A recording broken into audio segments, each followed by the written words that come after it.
إذا كان الله معك فمن عليك، وإذا كان عليك فمن معك. لا. وإذا نلت محبة الله ماذا فقدت؟ لم تفقد شيئا. وإذا غابت عنك محبة الله ماذا وجدت؟ لم تجد شيئا.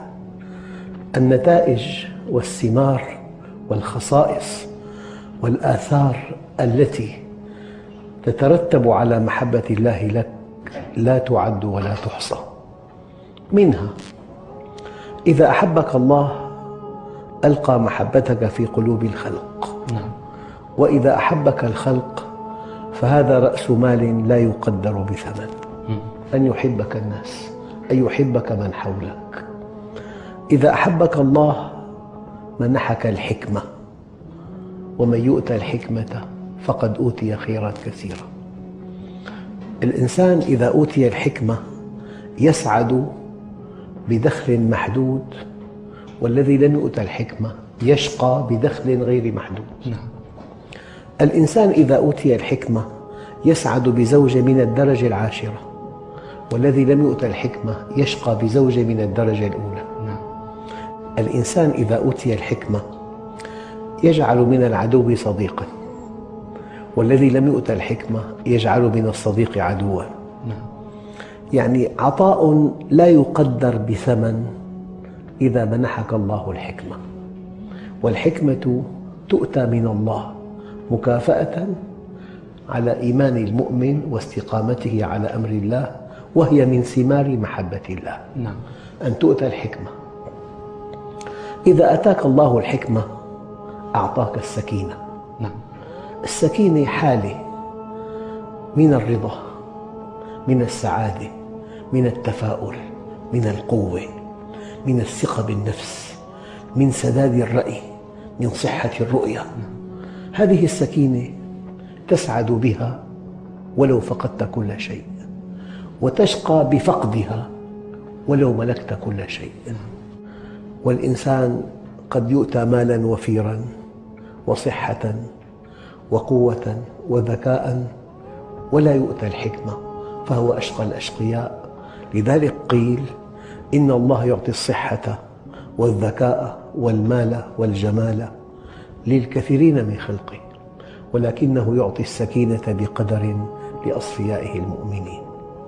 السكينة أحد أكبر أسباب سعادة الإنسان، هي ثمرة من ثمار محبة الله.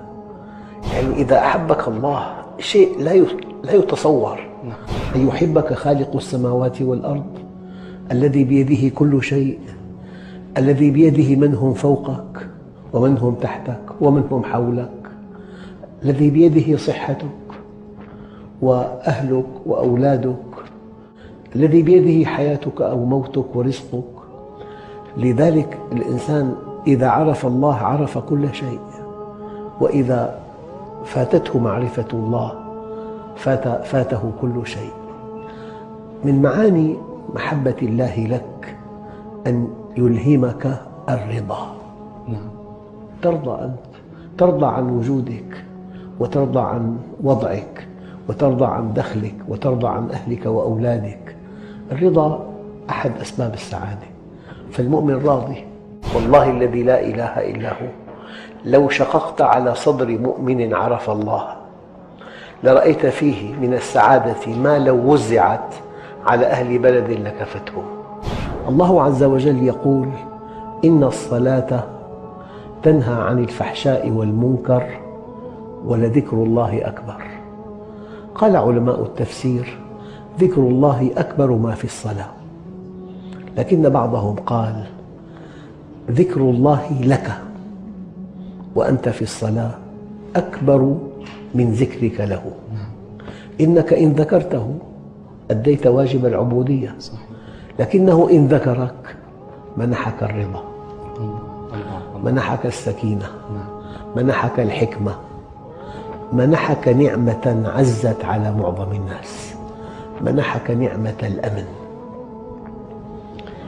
نعمة الأمن شيء لا يقدر بثمن.